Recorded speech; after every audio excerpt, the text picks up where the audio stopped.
रक्षाबंधनसाठी प्रत्येक बहिणीला हात जोडून विनंती करतोय, भावाला शपथ दे, भावाकडून वचन घे की मी माझ्या धर्माचं रक्षण करेल, माझ्या संस्कृतीचं रक्षण करेल, तरच मी तुला राखी बांधेल, नाहीतर नाही. वेळ आली प्रत्येक बहिणीला हात जोडून विनंती आहे की राखी कोणाकडून घ्यायची? हिंदू बांधवांकडून घ्यायची. पहिले धंदा व्हायचा दादा, आता धंदा होत नाही.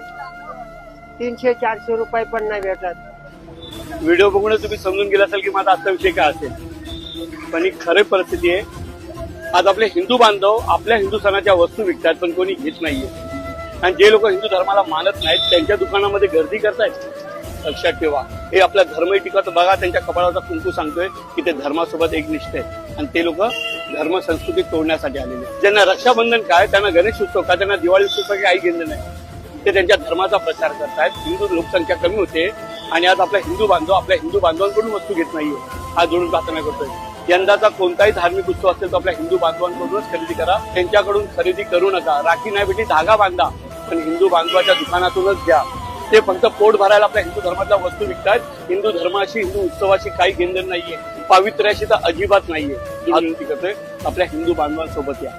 मला माहिती नाही त्यांच्याकडून किती राख्या घेणाऱ्यांना किती मदत करू शकतो, पण हिंदूंनो उत्सव आपले व्यावसायिक आणि रोजगार करणारा माणूस आहे आपला, तो सुद्धा आपल्या व्यक्तीकडून घ्यायची.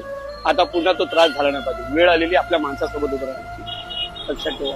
आज जे भोई समाजातले, राजपूत समाजातले, आज आदिवासी बांधव आहेत, ह्या स्टेशनच्या आजूबाजूला रस्त्यावरती धंदे करतात रोजगार करण्यासाठी हिंदू उत्सवांमध्ये. आणि आपण कोणाकडून घेतोय? त्या लोकांकडून जे आपल्या मंदिरावरती दगड मारतात. रक्षाबंधनसाठी प्रत्येक बहिणीला हात जोडून विनंती करतोय, भावाला शपथ दे, भावाकडून वचन घे की मी माझ्या धर्माचं रक्षण करेल, माझ्या संस्कृतीचं रक्षण करेल, तरच मी तुला राखी बांधेल, नाहीतर नाही. कारण की ह्यांना खरंच रोजगार सोबत आपला धर्मही टिकवायचा आहे. पण ती लोक धर्म टिकवणार नाही, पण रोजगार मात्र करतील. सण हिंदूंचे आणि वस्तू ते विकतात, ते फक्त नावापुरती. आता वेळ आलेली आपल्या हिंदू बांधवांसोबत उभं राहण्याची. लक्षात ठेवा, हे आपला धर्मही टिकवत. बघा त्यांच्या कपाळाचा कुंकू सांगतोय की ते धर्मासोबत एकनिष्ठ आहेत आणि ते लोक धर्म संस्कृती तोडण्यासाठी आलेले. त्यामुळे त्यांना रोजगार करून देऊ नका. का? ते धर्माच्या नावाखाली हिंदू धर्माचे जेव्हा पण सण येतात तेव्हा त्याच्या वस्तू विकतात, पैसे कमवतात आणि नंतर हिंदू धर्माला संपवतात.